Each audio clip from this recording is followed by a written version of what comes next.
Hello students, कैसे हैं आप सभी लोग। जो कल का हमारा टॉपिक था वो था पीयूष ग्रंथि, जिसको हम पीयूष ग्रंथि के बारे में हम पढ़ रहे थे कि पीयूष ग्रंथि के कितने भाग होते हैं, कहाँ पे ये स्थित होती है, किससे ये जुड़ी हुई होती है।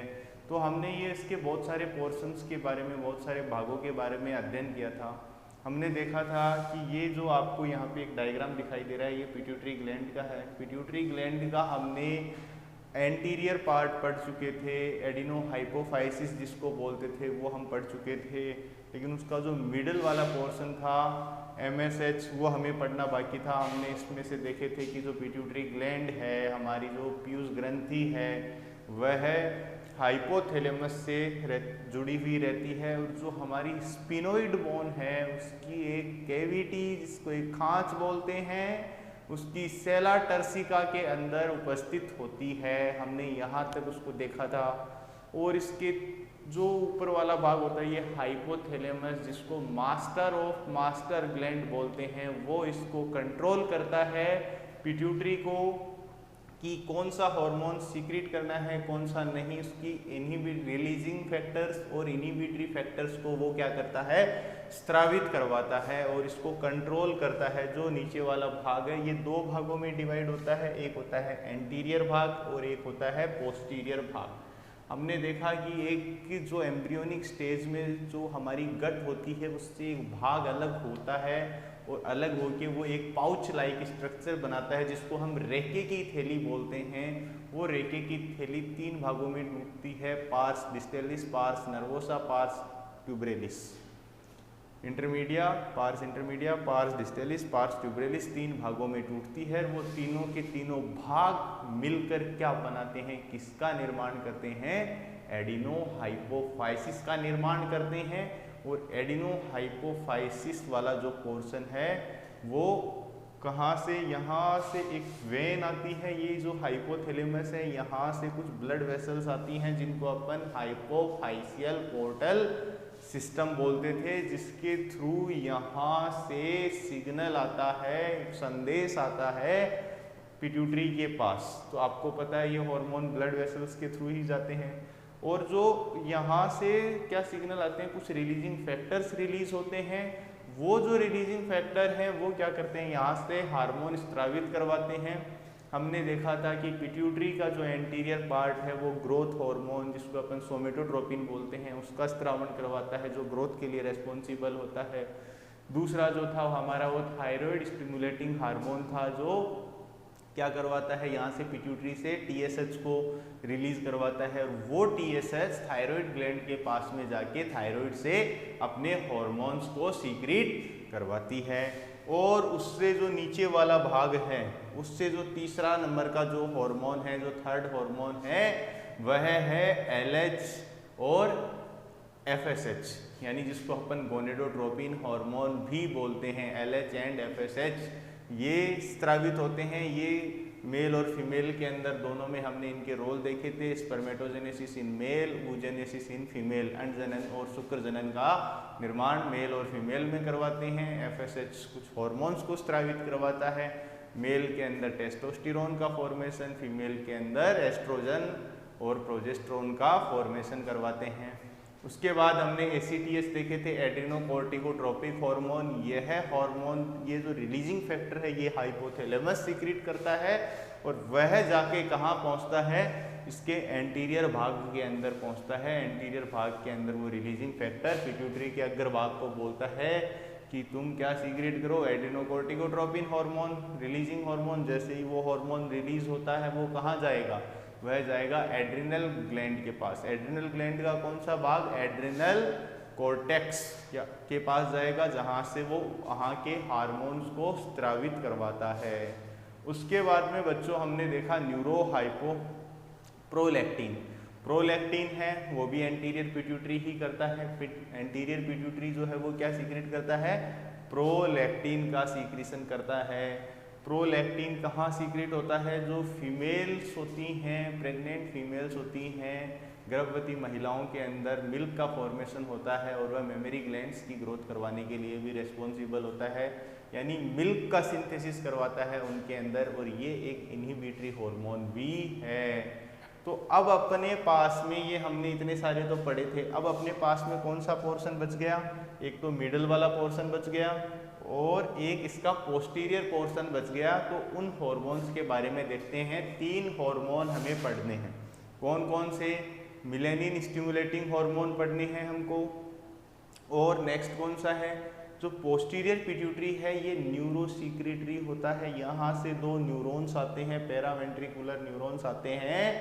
ये हार्मोन जो हैं दोनों बच्चों आपके एडीएच, जिसका दूसरा नाम है वैसोप्रेसिन, एडीएच को और क्या बोलते हैं? एंटी डाईयूरेटिक हार्मोन या वैसोप्रेसिन भी जिसको बोलते हैं। एडीएच या वैसोप्रेसिन का सिंथेसिस हाइपोथैलेमस के अंदर ही होता है, लेकिन जो इनका स्त्रावण है, ये जो स्त्रावण है ये पिट्यूटरी के थ्रू होता है ब्लड फ्लो के अंदर। एडीएच एंटी डाईयूरेटिक हार्मोन जो हमने एक्सक्रीटरी के अंदर अच्छे से उसका रोल पढ़ा था, इसको अभी भी पढ़ेंगे अपन। और जो दूसरा हार्मोन है बच्चों ऑक्सीटोसिन, वो भी मिल्क इजेक्टिंग हार्मोन है, वो भी इसी पार्ट से। ये जो 2 हार्मोन हैं ये पश्च वाले भाग से पिट्यूटरी का जो आखिरी जो पीयूष ग्रंथि का भाग है वहाँ से ये हार्मोन स्त्रावित होते हैं। तो हम आगे चलते हैं और इसके अंदर देखते हैं। हमने ये सब पढ़ चुके थे, ये सब हमने पढ़ लिया था। एडिनो हाइपोफाइसिस बेसोफिल सेल्स वृद्धि करवाता है, ये सारे हमने पढ़ चुके थे बच्चों। अपना जो पॉइंट था हम उस पॉइंट के ऊपर आते हैं और यहाँ से देखते हैं कि कौन कौन से हार्मोन सीक्रेट होने थे। यहाँ से ये हमने पढ़ चुके थे यहाँ तक। अब जो अपना पोर्शन है अपन आते हैं, ये लो अपना जो हार्मोन है MSH जो हार्मोन है melanin stimulating hormone, melanocyte stimulating hormone, जो कौन सा भाग है? ये हार्मोन मध्य पिंड द्वारा स्त्रावित होता है, यानी इंटरमीडियन द्वारा ये जो अपना हार्मोन है स्त्रावित होता है। MSH का फंक्शन क्या होता है बच्चों? MSH का फंक्शन होता है कलर, जो स्किन कलर है, जो स्किन का कलर है रेप्टाइल्स, एम्फीबियंस, इन सब के अंदर, अब्यचर, इनके अंदर जो कलर है, जो रंग है, वो किसके ऊपर निर्भर करता है? MSH के ऊपर निर्भर करता है। ये मिलेनिन स्टिमुलेटिंग हार्मोन कलर के लिए रेस्पॉन्सिबल होता है, यानी रंग के लिए रेस्पॉन्सिबल होता है। मनुष्य में यह हार्मोन अग्रपिंड यानी एंटीरियर पिट्यूटरी लोब द्वारा स्त्रावित होता है, क्योंकि मध्य पिंड अल्प विकसित होता है। स्तनधारियों में यह हार्मोन मिलेनोसाइट को मिलेनिन संश्लेषण के लिए करता है, यानी मिलेनिन का सिंथेसिस करवाता है। यह हार्मोन मिलेनिन कणों की त्वचा में समान रूप से वितरित करके त्वचा के रंग को गहरा करता है। यानी ये इसका काम क्या होता है? इसका काम होता है बच्चों, यानी कलर होता है, यानी स्किन का जो कलर होता है, कुछ डार्क होते हैं, कुछ फेयर होते हैं। तो इसकी जो सांद्रता है, जिसके अंदर इसकी सांद्रता ज़्यादा पाई जाएगी, उनका कलर थोड़ा डार्क होता है मिलेनिन की वजह से। और जिनके अंदर मिलेनिन की कमी होती है, इस पिगमेंट की जो कमी होती है, उसकी वजह से उनका कलर ज़्यादा फेयर होता है। मसाज पार्लर्स, ब्यूटी पार्लर्स में लोग जाते हैं, वहाँ पे जाके मसाज करवाते हैं। तो इसमें क्या होता है, उस मिलेनिन जो हमारी जिनकी स्किन में ज़्यादा होता है, उसको वो एक जगह कंसंट्रेट कर देता है। जो क्रीम्स है, जो मसाज है, वो एक जगह कंसंट्रेट कर देता है। यानी जो मिलेनिन है वो रंग के लिए निर्धारित होता है, रंग को बताता है। इसके विपरीत पीनियल बॉडी, यानी जिसको पीनियल ग्लैंड या जिसको हम बायोलॉजिकल क्लॉक भी बोलते हैं, वो क्या स्रावित करता है? Melatonin hormone. मिलेनिन कणों को एक स्थान पर एकत्रित करके त्वचा के रंग को हल्का करता है। जो मिलेटोनिन है, मिलेटोनिन इसके अगेंस्ट फंक्शन करता है। दोनों अपोजिट हार्मोन्स हैं। यह हार्मोन एम्फीबिया तथा रेप्टाइल में त्वचा के रंग को बदलने से संबंधित होता है, और इसे बदलने की प्रक्रिया को हम मेटाक्रोसिस भी कहते हैं। इसमें ये जो रंग बदलने की प्रक्रिया है, इसको हम मेटाक्रोसिस भी कहते हैं। MSH हार्मोन सभी कशेरुकी वर्गों में पाया जाता है, लेकिन असमतापी जंतुओं के अंदर, यानी पोइकिलोथर्मल, जैसे कि मछली, एम्फीबिया, रेप्टाइल्स, इनके अंदर महत्ता मनुष्य में अज्ञात है। ठीक है, ओके। हाइपोथैलेमस के हार्मोन मुक्त त्वचा, इसके बारे में अपन यहाँ पे बच्चों किसकी बात करते हैं? अब अपन बात करते हैं, ये हो गया आपका एम्फीबिया। इन सब के अंदर जो कलर होता है, जो रंग होता है, वह प्रदान करने का काम जो करता है वो कौन करता है? मेलेनिन स्टिमुलेटिंग जो हार्मोन है मेलेनिन है, और इसके अगेंस्ट जो वर्क करता है वो कौन है? मेलेटोनिन है। अब बच्चों अपन बात करते हैं किसके बारे में? अब अपन बात करेंगे हाइपोथैलेमस के हार्मोन मुक्ति तत्व। कौन कौन से हैं हाइपोथैलेमस के हार्मोन? पिट्यूटरी ग्रंथि के एडिनो हाइपोफाइसिस से निकलने वाले हार्मोनों का नियंत्रण हाइपोथैलेमस की तंत्रिका स्रावी कोशिकाओं द्वारा बहुत कम मात्रा में निकलने वाले तत्वों द्वारा किया जाता है। अब ये कौन कौन से हार्मोन हैं जो क्या करते हैं, किसको कंट्रोल करते हैं? यानी जो हमारा पिट्यूटरी भाग है, पीयूष ग्रंथि का जो एंटीरियर पार्ट है, उसको कैसे ये कंट्रोल करते हैं?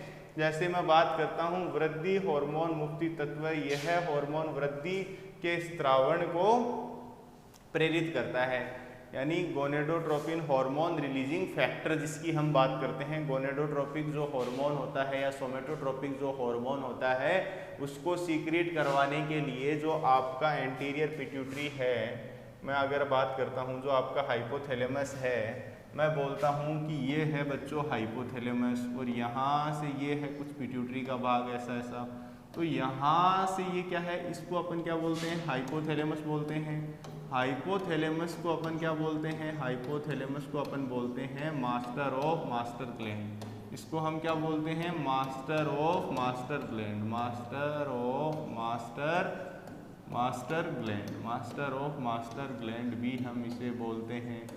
ठीक है, ये किसको कंट्रोल करता है? ये जो इसका लोअर भाग है पिट्यूटरी, इसको कंट्रोल करता है, और यहाँ से ये कुछ क्या करता है?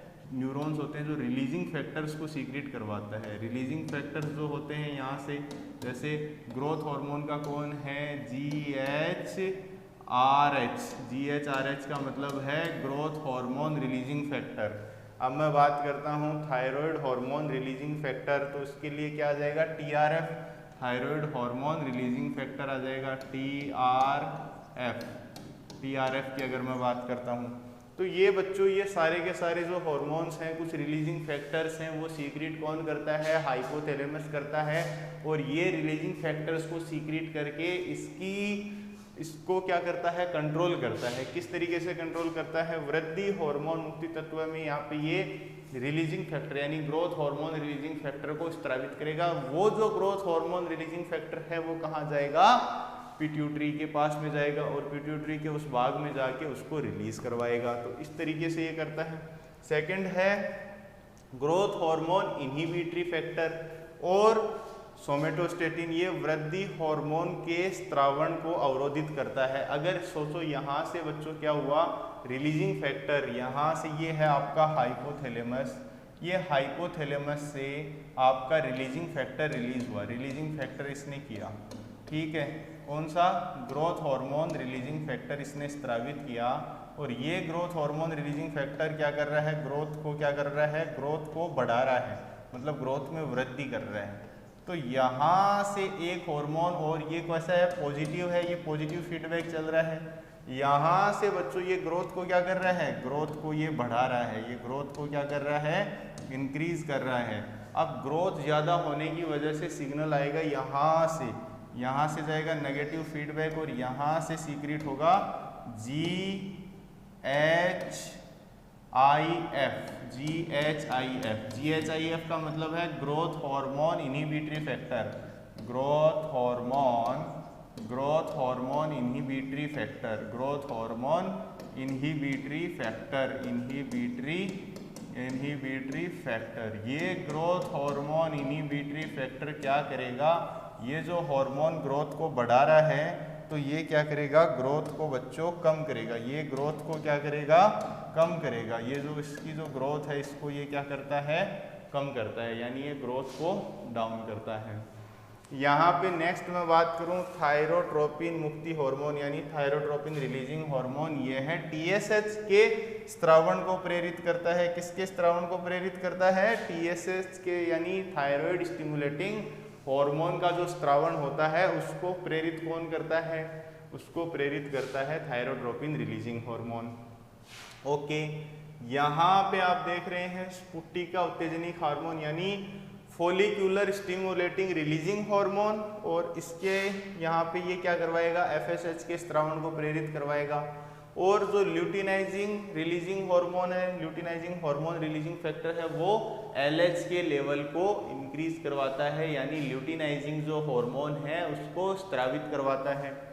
ठीक है, प्रोलैक्टिन मुक्ति तत्व यानी प्रोलैक्टिन रिलीजिंग फैक्टर ये है, प्रोलैक्टिन हार्मोन के स्त्रावण को प्रेरित करता है। ये किसको करवाता है? मैंने क्या बोला था, कुछ रिलीजिंग फैक्टर्स हैं और कुछ में क्या होता है उनके अगेंस्ट इनहिबिटरी फैक्टर्स भी होते हैं, जैसे हमने ग्रोथ वाले के अंदर देखा, ग्रोथ हार्मोन रिलीजिंग फैक्टर और ग्रोथ हार्मोन इनहिबिटरी फैक्टर की, ताकि ज़्यादा ग्रोथ भी नहीं हो जाए, कुछ इनहिबिटरी भी सीक्रेट करता है।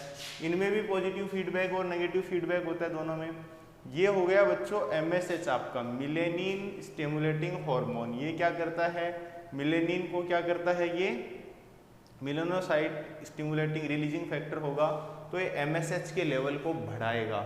और ये क्या करेगा? MIF क्या करेगा? उसको अवरोधित करेगा, यानी उसके लिए इनहिबिटरी, उसके लिए प्रतिरोधी प्रेशर लगाएगा और उसको रोकेगा, मतलब उसके अगेंस्ट फंक्शन करेगा, उसके अपोजिट साइड में ये वर्क करता है। ठीक है, नेक्स्ट आ गया एड्रिनोकोर्टिकोट्रोपिक मुक्त हार्मोन, यानी इसको बोलते हैं ACTH के स्त्रावण को प्रेरित करता है, यानी ये आपका एड्रिनोकोर्टिकोट्रोपिक हार्मोन को रिलीज करवाता है।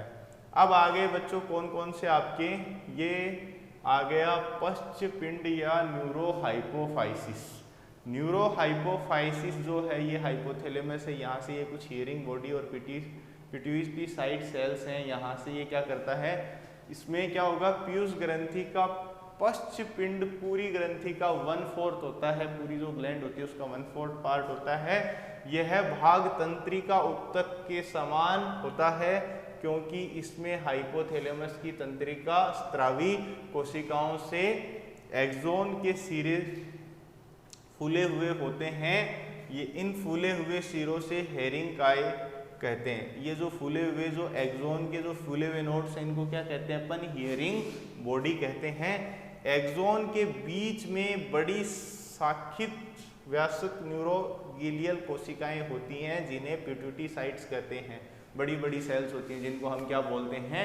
पिट्यूटरी सेल्स बोलते हैं। इसका कहने का मतलब ये है बच्चों, इसका अगर कहने का मतलब है वो ये है कि यहाँ से ये वाला जो पोर्शन है, ये वाला, ये हाइपोथैलेमस हो गया। अब ये हाइपोथैलेमस यहाँ से ये अग्रभाग, ये इसका मैं बोलूँ तो पश्च भाग, और यहाँ पे कुछ न्यूरॉन्स हैं, ये न्यूरॉन्स आ रहे हैं। यहाँ डायरेक्टली कौन आ रहे हैं? ये न्यूरॉन्स जो है, न्यूरॉन सेल्स हैं, ये आ रही हैं और ये न्यूरोसिक्रीटरी हार्मोन रिलीज करवा रही हैं सीधे के सीधे कहाँ? न्यूरोहाइपोफाइसिस वाले रीजन के अंदर। न्यूरोहाइपोफाइसिस के अंदर ये किसका सिंथेसिस करवा रही हैं? डायरेक्ट पिट्यूटरी साइट्स जिनको हम बोलते हैं। और ये जो हैं इनको हम क्या बोलते हैं? हियरिंग बॉडी बोलते हैं। जो बड़ी बड़ी यहाँ पे स्ट्रक्चर दिखाई दे रही है, हियरिंग बॉडी बोलते हैं इनको। ठीक है, अब यहाँ पे अगर मैं बात करता हूँ किसकी, कि पश्चपिंड किसी भी हार्मोन का निर्माण नहीं करता। जो न्यूरोहाइपोफाइसिस वाला रीजन है वो किसी तरह का कोई भी हार्मोन को सिंथेसाइज नहीं करता, किसी तरह का कोई भी हार्मोन का सिंथेसिस नहीं करता।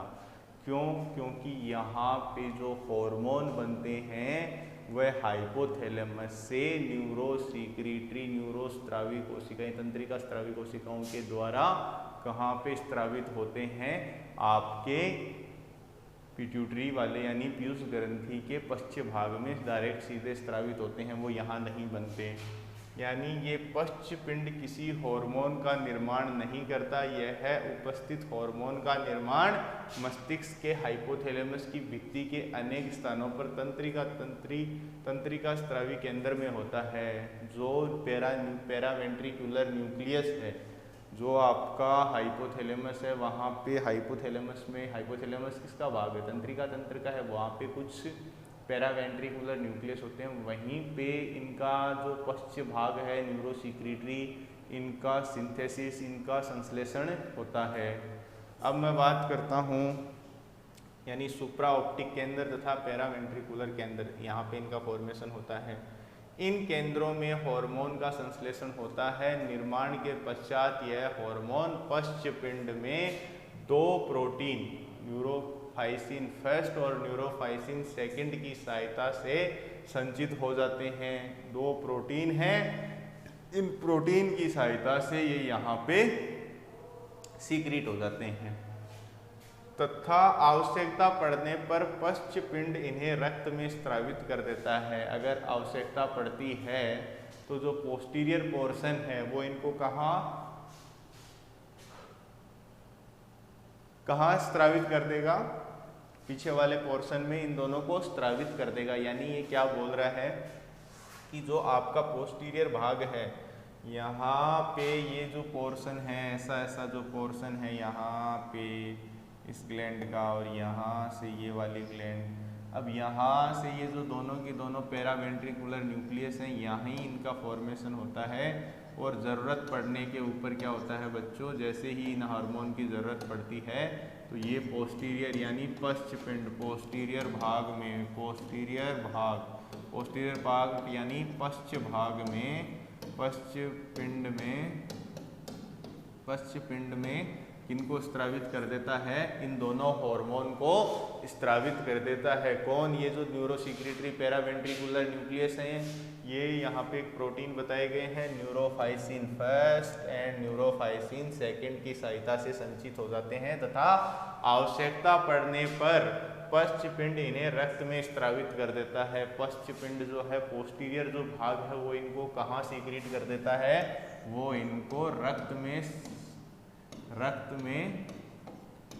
में स्त्रावित कर देता है, रक्त में स्त्रावित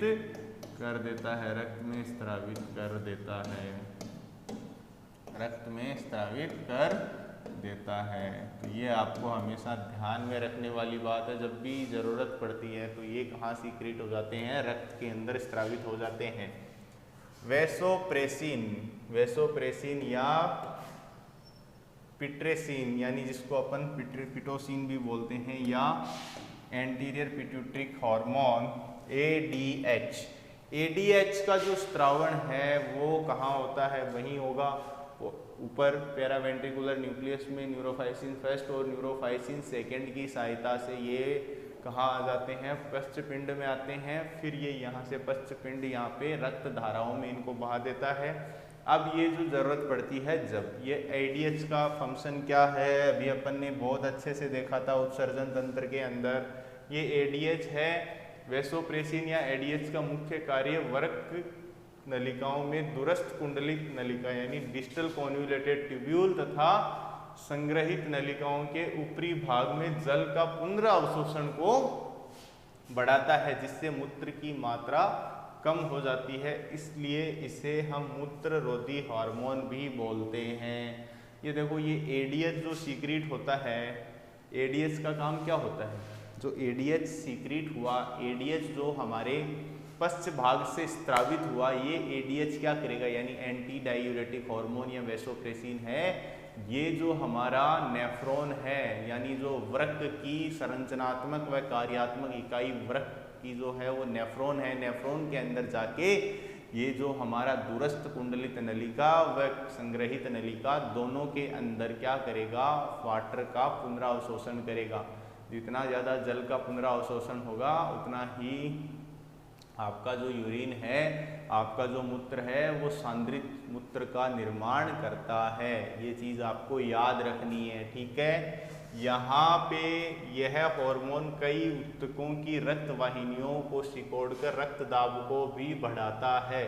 ऊतकों में रक्त वाहिनियों को सिकोड़कर रक्त दाब को, यानी ये ब्लड प्रेशर को भी बढ़ाता है, ब्लड वॉल्यूम, ब्लड का जो माप है उसको भी बढ़ाता है, ब्लड वॉल्यूम को भी बढ़ाता है। क्योंकि देखो क्या होगा, जितना ज़्यादा वाटर एब्जॉर्ब होगा पेरिट्यूबुलर कैपिलरीज के अंदर, वैसे ब्लड का वॉल्यूम बढ़ेगा, ब्लड का वॉल्यूम बढ़ेगा तो ब्लड का प्रेशर भी बढ़ेगा, यानी रक्तदाब भी बढ़ेगा। तो ये क्या है, एडीएच हार्मोन के स्त्रावण का नियंत्रण हाइपोथैलेमस के प्रासरण केंद्र द्वारा होता है। हाइपोथैलेमस का जो प्रासरण केंद्र है, जो आपका पेरावेंट्रिकुलर न्यूक्लियस है, उसके द्वारा होता है। वहीं पे वो हार्मोन, पेरावेंट्रिकुलर जो न्यूक्लियस होता है, वहीं पे वो हार्मोन क्या होता है, सीक्रेट होता, वहीं पे वो हार्मोन बनता है। ये चीज़ आप बहुत बार ध्यान में रख लें, इस चीज़ को आपको एकदम बिल्कुल याद रखने वाली बात है। ये अगर मैं पोर्शन ऐसा ऐसा बना रहा हूँ जिसको मैंने हाइपोथैलेमस बोला है, हाइपोथैलेमस बोला है, और इसके ये ऐसे दो भाग मैं यहाँ पे बनाने जा रहा हूँ, ये वाला भाग, तो यहाँ से ये जो न्यूरॉन्स आ रहे हैं ना, ये न्यूरॉन ही मान के चलो आप। ये पेरावेंट्रिकुलर जो न्यूक्लियस है, 1 2, तो इनका जो संश्लेषण है, एडीएच का जो संश्लेषण है, वो कहाँ होता है, इस पेरावेंट्रिकुलर न्यूक्लियस में होता है। पेरावेंट्रिकुलर यहीं होता है, पेरावेंट्रिकुलर न्यूक्लियस के अंदर किसका, एडीएच का जो निर्माण होता है, एडीएच यहीं बनता है। एडीएच का फॉर्मेशन कहाँ होता है, हाइपोथैलेमस के अंदर ही एडीएच का फॉर्मेशन होता है। और यहाँ से ये स्त्रावित होता है इनके थ्रू यहाँ, और यहाँ से ये रख जाता है कहाँ, रक्त के अंदर, और रक्त के अंदर जाने के बाद ये कहाँ जाएगा, वृक्क के अंदर, वृक्क के अंदर, और वृक्क में फिर ये कहाँ जाएगा, नेफ्रॉन में जाएगा, नेफ्रॉन में जाएगा, और नेफ्रॉन में जाने के बाद ये कौन से भाग में जाएगा, नेफ्रॉन के अंदर ये दूरस्थ कुंडलित नलिका, दूरस्थ कुंडलित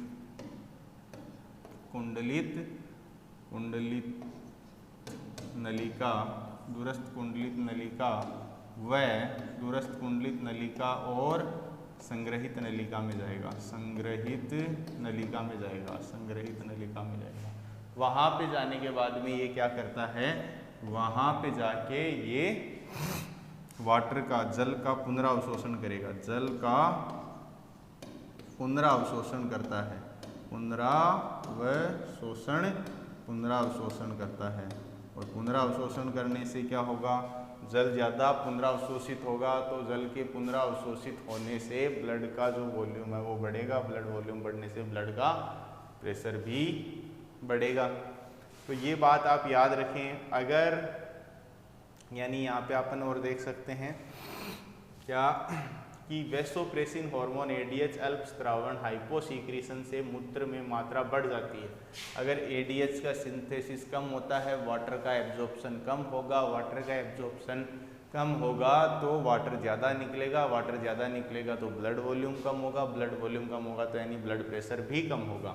इसको अपन डाईयूरेसिस कहते हैं। इस रोगी को प्यास अधिक लगती है, शरीर में निर्जलीकरण होने लगता है। इस रोग को अपन उद्मेह या डायबिटीज इंसिपिडस भी कहते हैं, यानी मूत्र का अधिक आयतन कहते हैं, यानी पॉलीयूरिया जिसको बोलते हैं, मूत्र का अधिक आयतन बोलते हैं।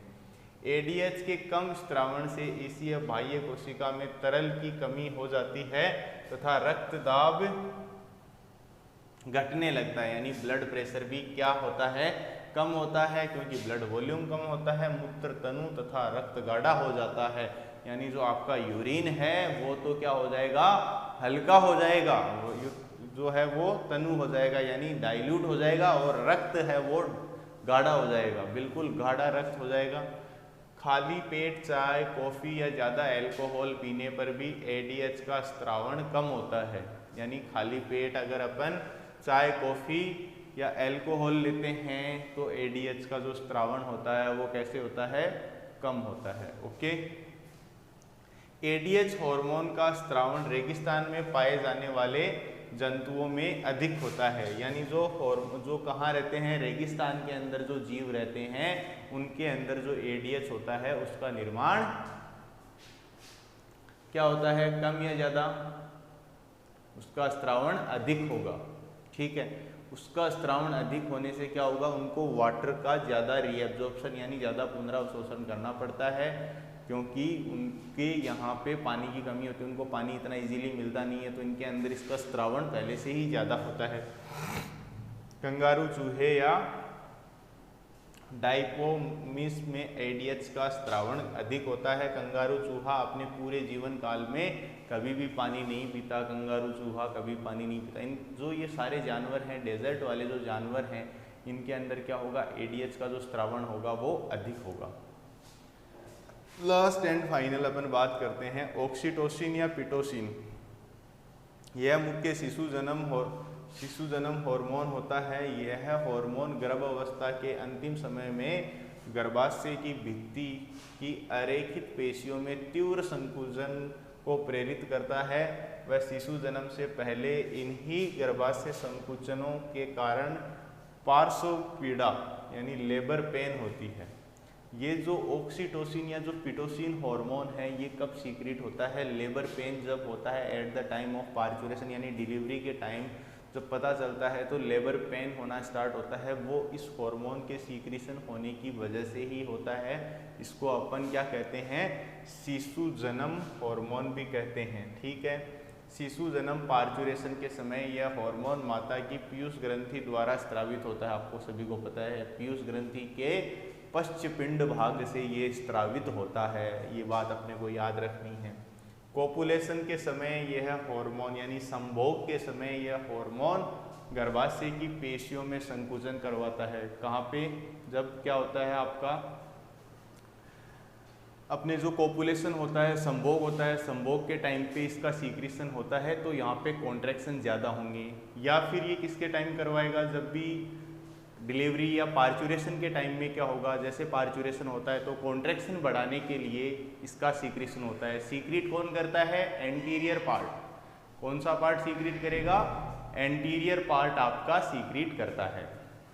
ठीक है, यह हार्मोन शिशु जन्म के पश्चात गर्भाशय की भित्ति को सिकोड़कर वापस सामान्य अवस्था में लाता है। ठीक है, ऑक्सीटोसिन हार्मोन दुग्ध ग्रंथियों की कुपिकाओं में चारों ओर स्थित मायोएपिथेलियम कोशिकाओं को संकुचित करता है, जिससे दुग्ध स्खलन यानी मिल्क इजेक्शन। अब बच्चों प्रोलैक्टिन क्या कर रहा था, जो प्रोलैक्टिन था वो मिल्क का सिंथेसिस कर रहा था यानी दुग्ध का फॉर्मेशन कर रहा था। प्रोलैक्टिन का क्या काम था, मिल्क को सिंथेसिस करने का काम था, यानी मिल्क का सिंथेसिस कर रहा था। और ये क्या कर रहा है ऑक्सीटोसिन, ये मिल्क का इजेक्शन करवा रहा है। मिल्क का इजेक्शन, जब बच्चा मिल्क फीडिंग करता है, मदर का स्तनपान करता है, तो उस समय वो किसका, मिल्क का क्या करवा रहा है, इजेक्शन करवा रहा है। ठीक है, यहाँ से मिल्क इजेक्टिंग हार्मोन भी बोलते हैं। यह हार्मोन स्त्रियों में सहानुभूति की क्रियाओं को प्रेरित करता है। पक्षियों में यह हार्मोन अंडे देने में सहायता करता है। वह गाय भैंसों के निष्कासन के लिए ऑक्सीटोसिन हार्मोन के इंजेक्शन लगाए जाते हैं। यानी जो पक्षी होते हैं, जो अपने जो बर्ड्स होते हैं, जो पक्षियों के अंदर अंडे देने में ये हेल्प करता है, जो अंडे देता है। और गाय भैंसों में ये क्या करता है, जो ऑक्सीटोसिन हार्मोन है ये मिल्क इंजेक्शन का काम करता है। यानी ज़्यादा दूध दिलवाने के लिए हम गाय भैंसों के अंदर ये इंजेक्शन यूज़ करते हैं। निम्न कशेरुकों में मूलर तथा मूलर अंग का व सम्यूनल ग्रंथि पिट्यूटरी ग्रंथि की समजात है, होमोलोगस है। यानी किसके समजात है, ये सब यूरिनल ग्रंथि पिट्यूटरी ग्रंथि के समजात है। तो बच्चों हमने टोटल आज हमारी पिट्यूटरी जो ग्रंथि है, पीयूष ग्रंथि है, वह कंप्लीट होती है। एक बार अगर मैं आपको बताना चाहूँ पुनः, तो यहाँ पे अगर अपन सबसे पहले बात करते हैं पीयूष ग्रंथि के एंटीरियर जो भाग है वहाँ से कितने हार्मोन रिलीज होते हैं, ग्रोथ हार्मोन, सोमेटोट्रोपिन हार्मोन होगा। सेकंड जो हार्मोन है वो ACTH होगा। और थर्ड जो हार्मोन है वो गोनेडोट्रोपिन हार्मोन होगा, जिसमें LH और FSH दोनों आते हैं। फोर्थ जो आपका हार्मोन है वो होगा आपका प्रोलैक्टिन होगा। तो ये इतने सारे आपके जो हार्मोन्स है, और इन सबको एक TSH thyroid stimulating hormone, total 6 hormones हैं। इनको जो स्त्रावित करवाने के लिए जो रिलीजिंग फैक्टर होता है वो कौन सिक्रीट करवाता है, कौन कहाँ से रिलीजिंग फैक्टर कहाँ से स्त्रावित होता है, जो हमारा हाइपोथैलेमस होता है। हाइपोथैलेमस से रिलीजिंग फैक्टर स्त्रावित करते हैं। और वो जो हाइपोथैलेमस होता है वो पिट्यूटरी से कनेक्टेड होता है। वो पिट्यूटरी को बोलता है कि यहाँ से क्या करे, वो स्त्रावित करे जो रिलीजिंग फैक्टर और इनिबिटरी फैक्टर। यानी इसको कंट्रोल कौन करता है, पिट्यूटरी को। पिट्यूटरी को जो कंट्रोल करता है वो है हाइपोथैलेमस। हाइपोथैलेमस कुछ रिलीजिंग फैक्टर्स करता है सीक्रेट, ब्लड के अंदर वो रिलीजिंग फैक्टर्स वहाँ पिट्यूटरी के अंदर जाते हैं और पिट्यूटरी से स्रावित होने वाले हार्मोन अपने टारगेट ऑर्गन्स पे जाते हैं और अपना इफेक्ट शो करते हैं। मिडल वाला भाग है वो MSH यानी मेलानिन स्टिमुलेटिंग हार्मोन को सीक्रेट करता है, और जो पश्च भाग है, जो अंतिम भाग है उसका, वो किसको स्रावित करता है? जो आपका अंतिम भाग है वो किसको स्रावित करेगा? दो हार्मोन जो न्यूरो सीक्रेटरी हैं। ये बात बहुत अच्छे से याद रखना, ये जो हार्मोन हैं ये कहाँ बनते हैं? हाइपोथैलेमस के अंदर, जो आपका ADH और पिटोसिन, ADH जिसको हम बोलते हैं एंटी डायूरेटिक हार्मोन, और वैसोप्रेसिन, ये दोनों के दोनों का जो सिंथेसिस होता है वो होता है आपके ऊपर वाले भाग में, जिसको हम हाइपोथैलेमस बोलते हैं। और इनका जो स्त्रावण जो होता है वो हाइपोथैलेमस में भी कौन से भाग में? हाइपोथैलेमस का भी जो पैरावेंट्रिकुलर जो भाग है, यानी पैरावेंट्रिकुलर जो न्यूक्लियस है, उसी के अंदर इन हार्मोनों का स्त्रावण होता है। और वहाँ से ये स्त्रावित होके कहाँ आते हैं? पोस्टीरियर पार्ट के अंदर आते हैं, और पोस्टीरियर पार्ट से ये निकल जाते हैं। पोस्टीरियर पार्ट से ये निकल कर कहाँ आएंगे? आपके जो उसका जो पोस्टीरियर भाग है वहाँ पे सीक्रेट हो जाएंगे, और ज़रूरत पड़ने के अंदर इन जो हार्मोन होते हैं इनको रक्त के अंदर स्रावित करवा दिया जाता है। तो यहाँ से ये कहाँ सीक्रेट हो गए? जो हमारा ब्लड है, ब्लड के अंदर सीक्रेट हो गए। ब्लड के अंदर सीक्रेट होने के बाद में जो इनका टारगेट ऑर्गन है, जो इनका प्रभावी अंग है, उस अंग के पास जाकर ये अपनी जो क्रिया विधि है उसको क्या करते हैं? जैसे हमने ADH का देखा, ADH का काम क्या होता है? जो किडनी के अंदर वाटर का पुनरावशोषण को बढ़ाता है, ब्लड प्रेशर को रेगुलेट करता है, जो ब्लड रक्तदाब होता है उसको रेगुलेट करता है। पिटोसिन है वो गर्भाशय, यानी इसको अपन जो बर्थ पार्चुरेशन का टाइम होता है, डिलीवरी के टाइम में स्रावित होता है, और वहाँ पे क्या करता है? लेबर पेन होता है, जो पार्श्व पीड़ा होती है उसके लिए जो रिस्पॉन्सिबल होता है वो कौन होता है? आपका ऑक्सीटोसिन। और ऑक्सीटोसिन को स्रावित कौन करवाता है? ऑक्सीटोसिन हमारे पोस्टीरियर पिट्यूटरी से सीक्रेट होता है, और इसको हम पिटोसिन भी बोलते हैं। तो ये इतना हमने देखा। Thank you very much. आज हमारी पिट्यूटरी ग्लैंड है वो कंप्लीट होती है, और हमारी जो नेक्स्ट ग्रंथि है वो है थायराइड ग्रंथि, जिसके बारे में हम नेक्स्ट लेक्चर के अंदर डिटेल में डिस्कस करेंगे। Thank you.